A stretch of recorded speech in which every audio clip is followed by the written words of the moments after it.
Okay. Welcome my dear friends. మనం గత సంవత్సరాల్లో జరిగినటువంటి ఏపీ సెట్, టీజీ సెట్స్, దాంతో పాటుగా సిఎస్ఐఆర్ నెట్కి సంబంధించినటువంటి లైఫ్ సైన్సెస్కి సంబంధించిన ప్రశ్న పత్రాలు విశ్లేషణ చేసుకుంటున్నాం. ఇందులో ఈరోజు గత సంవత్సరాల్లో జరిగినటువంటి లైఫ్ సైన్సెస్కి సంబంధించినటువంటి ప్రశ్న పత్రాన్ని మనం విశ్లేషణ చేసుకోబోతున్నాం. ఫస్ట్ క్వశ్చన్ ఇది మనకు ఇంతకు ముందటి పేపర్స్ కాబట్టి 50 ప్రశ్నలు మనకి ఇక్కడ చూపిస్తున్నారు. యాక్చువల్గా మనకు 100 ప్రశ్నలు ఉంటాయి. ఇది ఓల్డ్ పేపర్స్ కాబట్టి వీటికి సంబంధించి ఇవి ఇలాగే ఉంటాయి.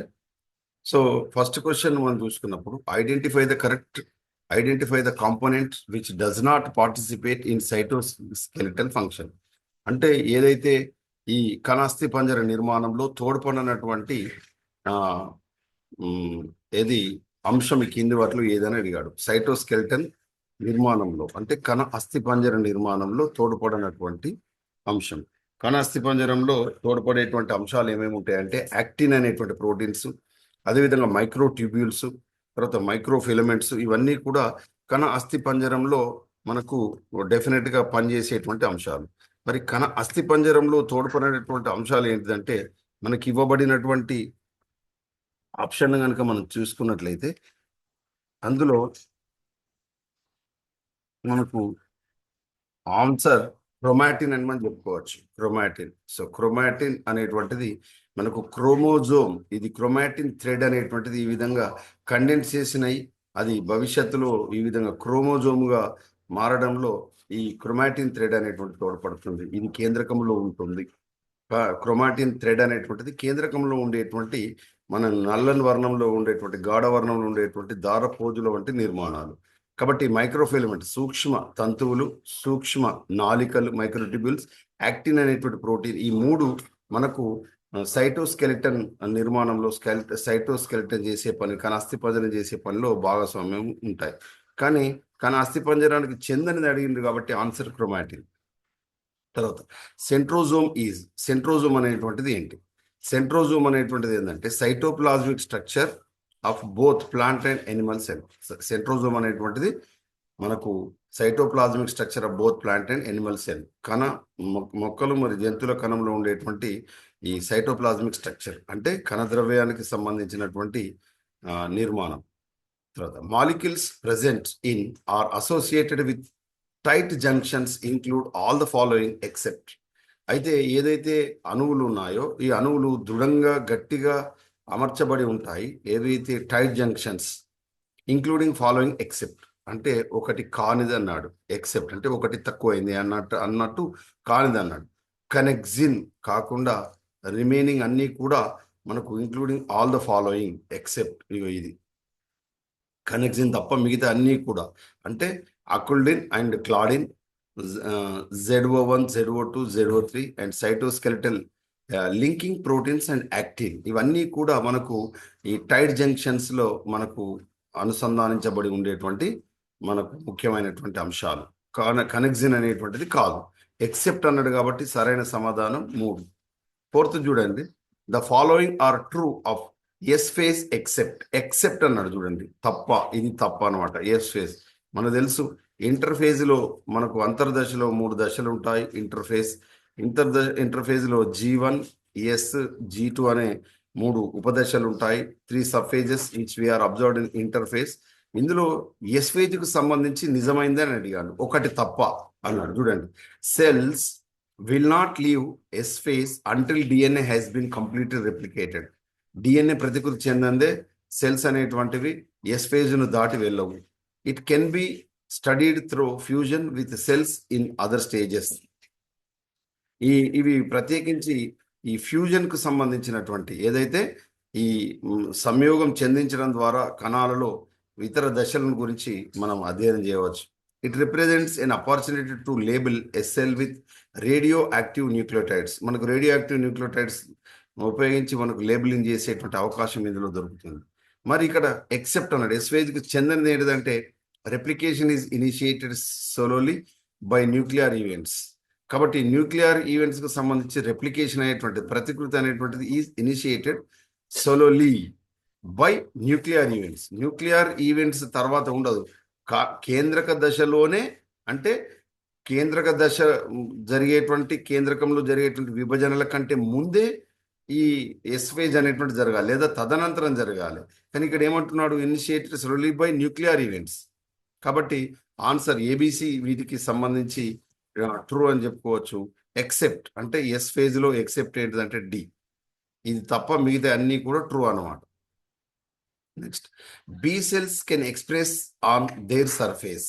B cells can express on their surface. మనకు తెలుసు ఈ మనకు వైట్ బ్లడ్ సెల్స్ అనేటువంటివి, మనకు టీ లింపోసైట్, టీ సెల్స్ అని, బి సెల్స్ అని, మనకి ఏదైతే ఇవి ప్రత్యేకించి ఇవి మనకు మనకు ఇమ్యూనిటీ పెంపొందించడంలో తోడ్పడేటువంటి సెల్స్ ఉంటాయి అన్నమాట. ఇందులో బి సెల్స్ అనేటువంటివి can express on their surface. ఏ సర్ఫేస్ పైన అవి ప్రదర్శించబడతాయి అంటే membrane, IgM, immunoglobin M and immunoglobin D at the same time. So ఈ ఇమ్యునోగ్లోబిన్స్ వాటికి సంబంధించి అవి ఎక్స్ప్రెస్ చేయబడతాయి అన్నమాట, బి సెల్స్ అనేటువంటి. నెక్స్ట్ డి క్వశ్చన్ చూడండి. Diversity of possible antibodies produced by a cell is increased by each of the following except అన్నాడు. Question చదివేటప్పుడు అది తప్ప అని అంటున్నాడా, నాట్ అంటున్నాడా, ఓన్లీ ట్రూ అడుగుతున్నాడా, మనం చదవాలి బాగా. కాబట్టి క్వశ్చన్ చదివేటువంటి క్రమంలో ఎక్సెప్ట్ అన్నాడు. చూడండి ఇక్కడ, చూడండి ఇక్కడ diversity of possible antibodies produced by a cell increased by each of the following. అది ఇంక్రీజ్ చేయబడతాయి. ఏవి యాంటీబాడీస్, ఎన్ని వీలైనన్ని అని అర్థం. చూడండి, combination of differentially spliced light and heavy chains, imprecise splicing of gene regions and selection of different VJD regions. మరి except ఏంటిది, మరి mixing of parental and maternal light chains అనేటువంటివి తప్ప మిగతా అన్ని కూడా మనకు ఉత్పత్తి చేయబడతాయి. ఎక్సెప్ట్ అన్నాడు కాబట్టి సి ఆప్షన్ మనకు రైట్ ఆన్సర్. 7th చూడండి, కైమెరిక్ BCR ABL oncogene results in. మనకు ఏదైతే కైమెరిక్ సంబంధించినటువంటి డిఎన్ఏ, లేదా దాన్నే మనకు కైమెరిక్ అంటే దాని అర్థం ఏంటిదంటే అది మిశ్రమ డిఎన్ఏ అని చెప్పుకోవచ్చు, లేదా వైరస్ లేదా ఇతర డిఎన్ఏ లేదా జన్యువులతో అనుసంధానించబడి రికాంబినేట్ చేయబడిన డిఎన్ఏ, లేదా పునఃసంయోజన చేయబడిన డిఎన్ఏ, లేదా ఇతర జీవుల యొక్క ఫారిన్ జీన్ చేత కలపబడిన డిఎన్ఏ అని మనం కైమెరిక్ డిఎన్ఏ అంటాం. ఇక్కడ chimeric BCR ABL oncogene results in. Oncogenes అంటే మనకు ఈ క్యాన్సర్కు కారకమైనటువంటి జన్యులు అనమాట. కాబట్టి అవి రిజల్ట్స్ ఏం చేస్తాయంటే ఇక్కడ మైలోజీనస్ ల్యూకేమియాకు కారణమవుతాయి. మైలోజీనస్ ల్యూకేమియా ఏది ఈ BCR ABL ఆంకోజీన్ వల్ల మనకేమొస్తుందంటే మైలోజీనస్ ల్యూకేమియా. ఈ ల్యూకేమియా అంటే మనకు తెల్ల రక్త కణాల సంఖ్య పెరగడం, ఎర్ర రక్త కణాలు బయటకు వెళ్ళగొట్టబడతాయి అనమాట. అదే మైలోజీనస్ ల్యూకేమియా అంటారు. Next 8th question, name the weakest stabilising energy bond. ఈ కింద ఇవ్వబడినటువంటి బంధాలలో ఏవి వీకెస్ట్ స్టెబిలైజింగ్ ఎనర్జీ బాండ్స్ అంటే హైడ్రోఫోబిక్ ఇంటరాక్షన్స్ అనేటువంటివి వీకెస్ట్ స్టెబిలైజింగ్ ఎనర్జీ బాండ్స్ అనమాట, మిగతావి కాదు. Next 9th, which statement about PKA is incorrect అడిగింది. ఇక్కడ మిగతా అన్ని కరెక్ట్ అవుతాయి అనమాట. ఇది బాగా అభ్యర్థులు చదవడంలో ప్రీవియస్ పేపర్ యొక్క ఉద్దేశం ఇది.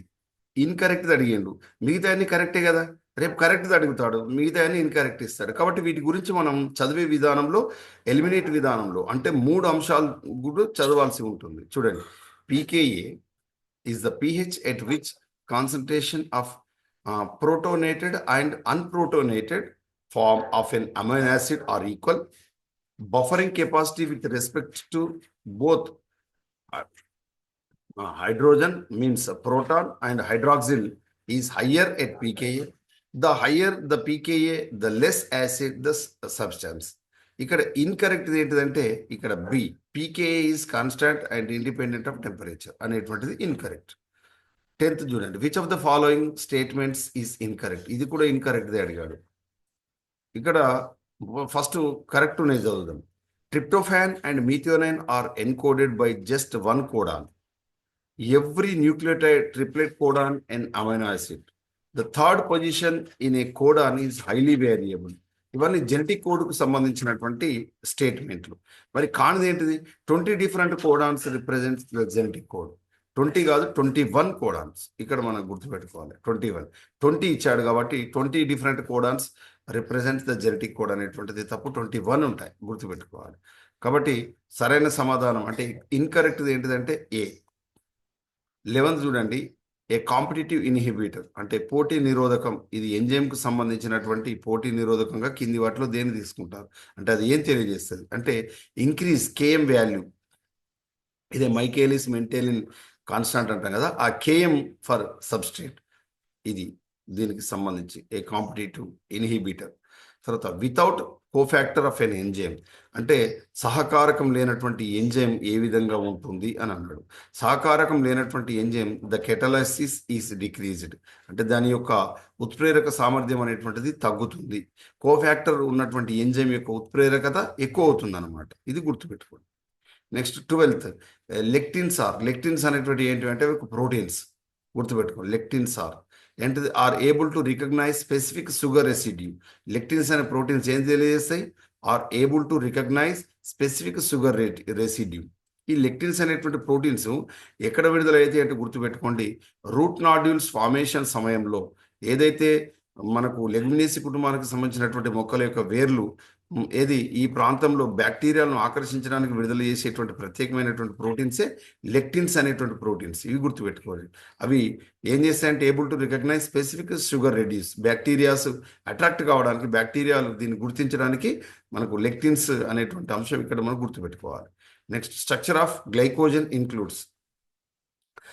గ్లైకోజన్ యొక్క నిర్మాణం వేటిని కలుపుకొని ఉంటుందంటే alpha 14 and alpha 16 glycosidic linkages between glucose residues. ఇది కలిపితే మనకు గ్లైకోజన్ అనేటువంటిది ఏర్పడుతుంది. గ్లైకోజన్ యొక్క నిర్మాణంలో ఏమేమి ఉంటాయి? Alpha 14 and alpha 16 glycosidic linkage between glucose residue.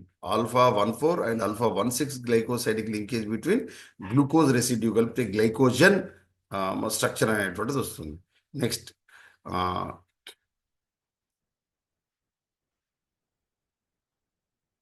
ఇక్కడ sildenafil citrate a popular male potency pill works by acting on a pathway involving one of the following. అది ఏం చేస్తుందంటే దేనిలో ఇన్వాల్వ్ అవుతుందంటే nitric oxide. Next vitamin B1 థయామిన్కి సంబంధించి plays an important role as a coenzyme. మనకు తెలుసు ఈ B1 అనేటువంటిది మనకు తెలుసు థయామిన్కి సంబంధించి ఇవి plays an important role as a coenzyme. ఈ థయామిన్ అనేటువంటిది కోఎంజైమ్గా పనిచేస్తుంది. అదేవిధంగా B2కు సంబంధించి ఫ్లావనాయిడ్స్, B2 ఫ్లావో ప్రోటీన్స్ అనేటువంటివి అదేవిధంగా B3కి సంబంధించి నియాసిన్ మనకు తెలుసు, నియాసిన్ ఆర్ నికోటినిక్ యాసిడ్. అదేవిధంగా B6 ఫెరిడాక్సిల్ పాస్పేట్ అని పిలుస్తాం, ఫెరిడాక్సిల్ పాస్పేట్. అదేవిధంగా B12కు సంబంధించి మనకు సైనకోబాలమైన్కి సంబంధించి ఈ విధంగా ఇవి కోఎంజైమ్స్కు సంబంధించి మనం చూడవచ్చు. ఫెసిలిటేటెడ్ డిఫ్యూజన్ దీన్ని మనం ఏమంటామంటే ఇది విసరణ, ఏదైతే సులభతర విసరణ అంటారు దీన్ని తెలుగులో. ఫెసిలిటేటెడ్ డిఫ్యూజన్ ఏమని పిలుస్తారు? సులభతర విసరణ. ఈ సులభతర విసరణ అనేటువంటిది ప్రత్యేకించి requires protein as a carrier. ఇక్కడ ఫెసిలిటేటెడ్ డిఫ్యూజన్కు ప్రోటీన్స్ అనేటువంటివి ఏవి రిక్వైర్స్ ప్రోటీన్స్ యాజ్ క్యారియర్. ఇక్కడ ప్రత్యేకమైనటువంటి ఫోరిన్స్ అనేటువంటి ప్రోటీన్స్, ఈ ఫోరిన్స్ అనేటువంటి ప్రోటీన్స్ అనేటువంటివి ఇక్కడ వాహకాలుగా పనిచేసి ఇవి కణత్వచం గుండా అంటే ప్లాస్మా త్వచం గుండా ఇవి అణువులను తన గుండా లోపలికి పంపిస్తాయి అన్నమాట. చిన్న చిన్న ఏది నిర్మాణాలు, గుండ్రటి గోళాకార నిర్మాణాలు ఉండి ఇవి తన గుండా పదార్థాలను, అణువులను మనకు కణం లోపలికి ప్రవేశించడంలో ఈ ఫోరిన్స్ అనేటువంటి తోడ్పడతాయి. దీన్ని మనం ఫెసిలిటేటెడ్ డిఫ్యూజన్ అంటాం, సులభతర విసరణ అంటారు. Next animal tissues that synthesize hormones are closely associated with and sometimes resemble cells of దాన్ని ఏమని పిలుస్తామంటే నర్వస్ సిస్టమ్ అంటాం. ఏంటిది? ఇది nervous system. Animal tissues that synthesize hormones are closely associated with and sometimes resemble cells of nervous system. Next question, the main function of norepinephrine is use to increase. ఇవి మనకు తెలుసు, ఈ ఎఫినెఫ్రిన్, నారెఫినెఫ్రిన్ ఇవన్నీ ఏంటివి అంటే మనకు తెలుసు, ఇవి న్యూరో ట్రాన్స్మిటర్స్. ఇవి ప్రత్యేకించి నారెఫినెఫ్రిన్ అనేటువంటిది మేజర్గా ఇది ఇది హార్మోన్స్, ప్రత్యేకించి ఈ కిడ్నీల పైన ఉండేటువంటి ఇది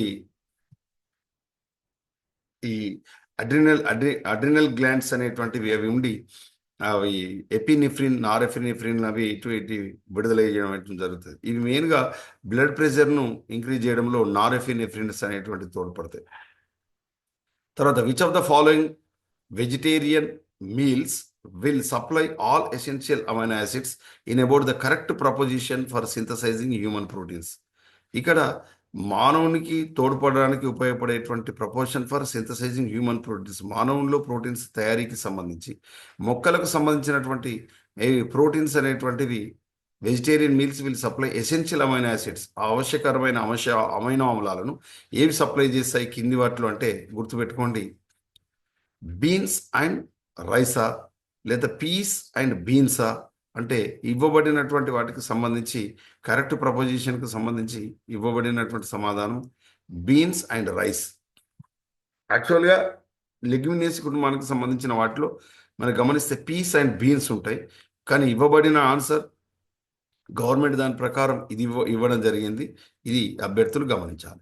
the female equivalent of the glands of the penis is the అంటే the female equivalent of the glans of the penis is the అంటే పురుషుల్లో ఉండేటువంటి ఈ పెనిస్కి ఏది ఈక్వలెంట్గా ఉండేటువంటి గ్లాన్స్ దాన్ని ఏమని పిలుస్తామంటే క్లిటోరిస్ అని పిలుస్తాం. ఏమని పిలుస్తాం? క్లిటోరిస్. స్త్రీలలో ఉండేటువంటి స్త్రీలైంగిక ప్రత్యుత్పత్తి వ్యవస్థలో ఉండేటువంటి పురుషునితో ఈక్వల్గా ఉండేటువంటి పెనిస్తో ఉండేటువంటి స్త్రీలలో ఉండేటువంటి నిర్మాణం క్లిటోరిస్ అంటాం దాన్ని, clitoris. Next question. A woman without dimples marries a man who has dimples and is known to be heterozygous for the trait. What is the chance that their first child will have dimples? దీన్ని మనం ఏమని పిలుస్తామంటే 1/2 అని పిలుస్తాం. 1/2. A test cross distinguishes between test cross అనేటువంటిది మనకు ఏం తెలియజేస్తుంది మధ్య దేన్ని టెస్ట్ క్రాస్గా మనం చెప్పుకుంటాం అంటే గుర్తుపెట్టుకోండి, a homozygous dominant and heterozygous. Homozygous dominant and heterozygous మనం టెస్ట్ క్రాస్కు సంబంధించి డిస్టింగ్విష్ చేస్తుంది వీటి మధ్యలో, homozygous dominant and heterozygous. Next bacterial insertion elements. ఈ బ్యాక్టీరియల్ ఇన్సర్షన్ ఎలిమెంట్స్ అనేటువంటివి ఏముంటాయంటే ప్రత్యేకించి కంటెంట్ ఫ్లాంకింగ్ డైరెక్ట్ రిపీట్స్ ఉంటాయి. బ్యాక్టీరియల్ ఇన్సర్ట్ ఎలిమెంట్స్ ఏముంటాయి? కంటైన్ అవి వేటిని కలిగి ఉంటాయి? ఫ్లాంకింగ్ డైరెక్ట్ రిపీట్స్ని కలిగి ఉంటాయి. Next question, repair of damaged DNA. డిఎన్ఏకు సంబంధించి రిపేర్ చేసేటువంటి క్రమంలో does not occur spontaneously because of the nature of chemical bonds in DNA. Repair of damaged DNA సంబంధించి does not occur spontaneously because of the nature of chemical bonds in DNA. ఓకేనా? Chemical bonds యొక్క స్వభావం అనేటువంటిది ఇక్కడ ఈ స్పాంటేనియస్గా వచ్చేది కాదు, ఇది రిపేర్ ఆఫ్ ది డ్యామేజ్ డిఎన్ఏకు సంబంధించి సరైన సమాధానం. తర్వాత మ్యుటేషన్కి సంబంధించి ఉత్పరివర్తనాలకు సంబంధించి మనం తీసుకున్నప్పుడు lethal mutations can be recovered in haploid organism if they are. మనకు లీథల్ మ్యుటేషన్స్ అనేటువంటివి ఎక్కడ రికవర్ చేయబడతాయి? ఇక్కడ ప్రత్యేకించి ఏకస్థితికంగా ఉండేటువంటి జీవులలో ఏవి అని మనం తీసుకున్నప్పుడు ఇక్కడ అవి డామినెంటా, రిసెసివా, లేకపోతే కండిషనల్ అంటే ఆన్సర్ కండిషనల్. ఒకవేళ అవి కండిషనల్ ఉన్నట్లయితే రికవర్ చేయబడతాయి అన్నమాట లీథల్ మ్యుటేషన్స్ సంబంధించి. When DNA from a wild and a mutant strain are re-annealed, homologous region pair normally, but mutant regions bubble. This process, which also can be used to map location of the mutant gene, is known as. దాన్ని మనం ఏమని పిలుస్తామంటే హెటిరోడూప్లెక్స్ అని పిలుస్తాం. ఈ విధంగా ఉన్నట్లయితే heteroduplex. Next, the classical example of genetic disorder resulting due to trinucleotide repeat sequence is Huntington's disease. Huntington's disease. In natural selection, individuals that possess particular heritable characteristics survive and reproduce at a higher rate than other individuals. That is natural selection as given by Charles Darwin. Next, the organism with the longest evolutionary history are prokaryotes.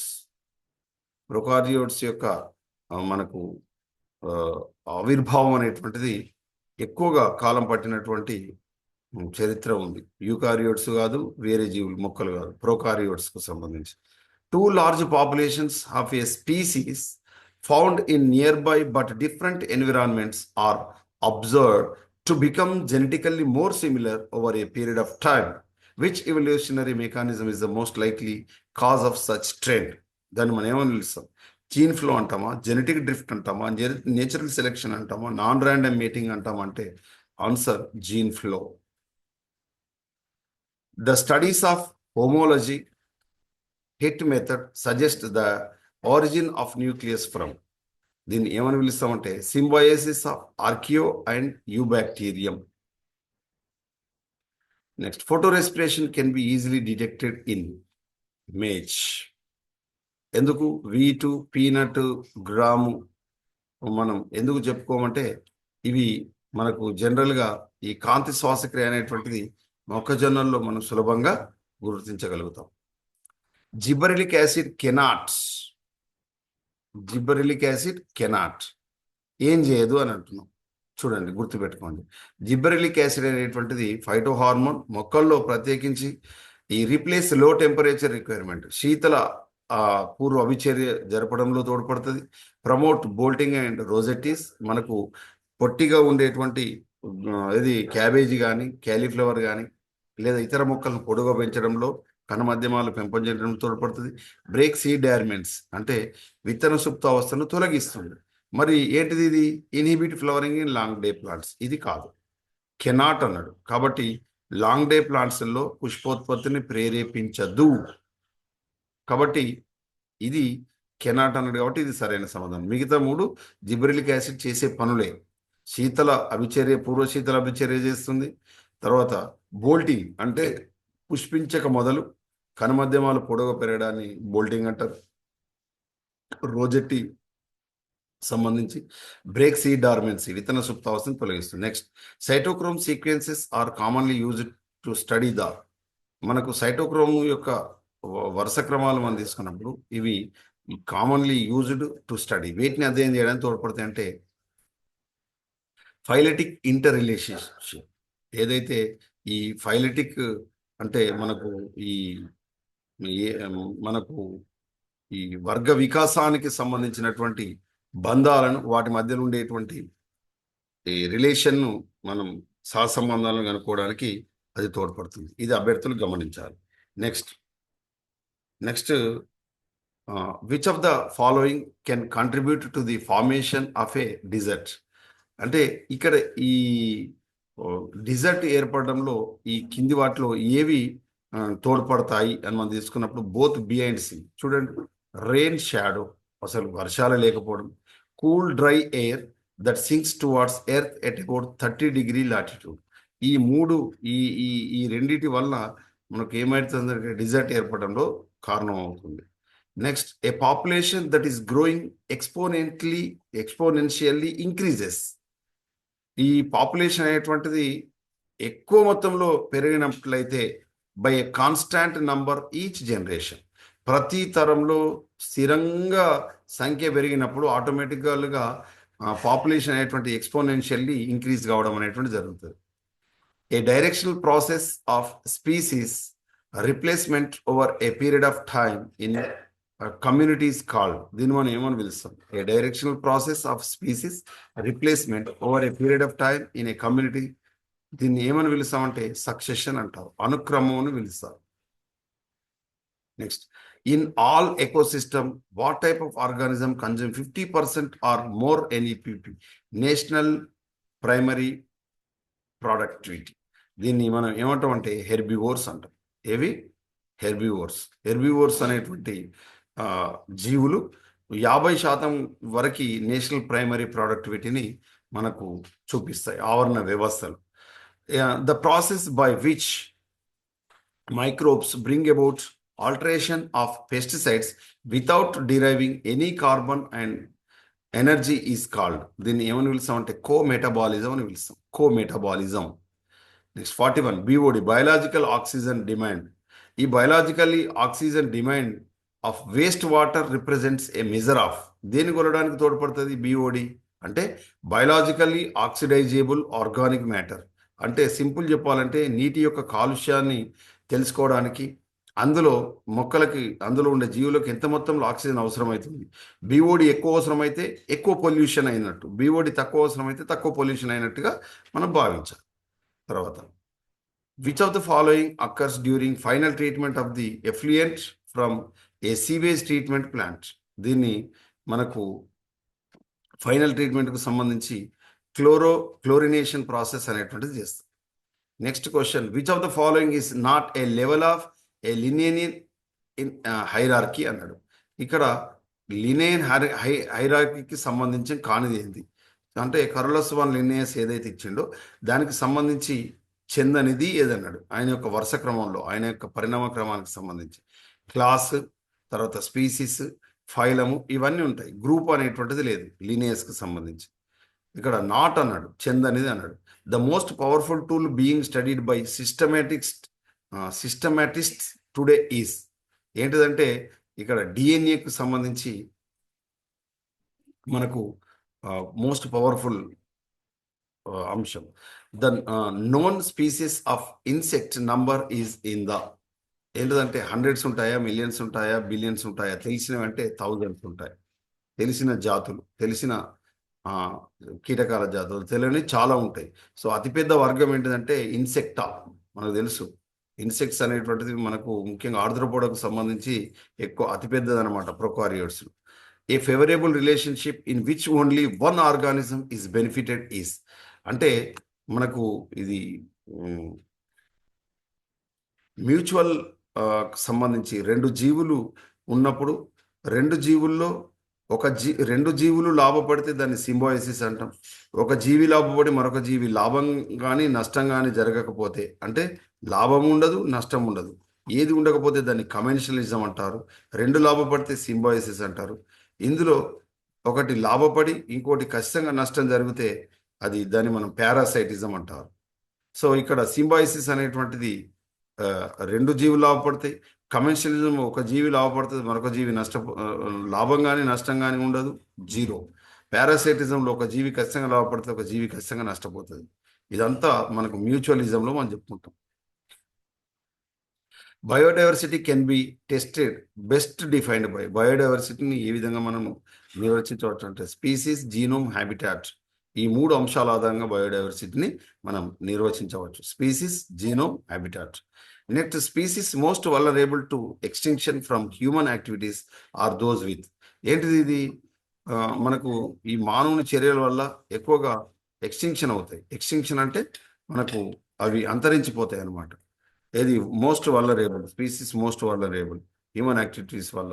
ఏంటిది దాన్ని మనం ఏమంటాం అంటే లో carrying capacity వల్ల అవి అంతరించిపోవడం అనేటువంటి జరుగుతుంది. Efficiency of using water in plants is better in.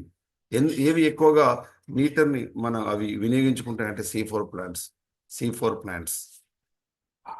Next, maximum growth in plants is observed during the following phase. మనకు తెలుసు, మనకు ఈ ఏదైతే ఈ ఎసాకారంలో ఉండేటువంటి ఈ గ్రోత్ కర్వ్ ఉంటుందో, గ్రోత్ కర్వ్కు సంబంధించి మనం తీసుకున్నప్పుడు ఇక్కడ మొదటిది ల్యాగ్ ఫేజ్ ఉంటుంది, రెండోది మనకు ప్లాట్యూ దశ ఉంటుంది, మూడోది లాగ్ ఫేజ్ ఉంటుంది, అతిపెద్ద ఎక్కువగా. ఇక ఫైనల్గా మనకు సెనసెన్స్ ఫేజ్ అనేది ఉంటుంది. లాగ్ ఫేజ్ అనేటువంటిది మ్యాక్సిమం గ్రోత్ అనేటువంటిది మనం గమనిస్తాం. కాబట్టి ఆన్సర్ లాగ్ ఫేజ్. ఇది ఈ రోజుకు సంబంధించినటువంటి మనకు ప్రశ్నపత్ర విశ్లేషణ.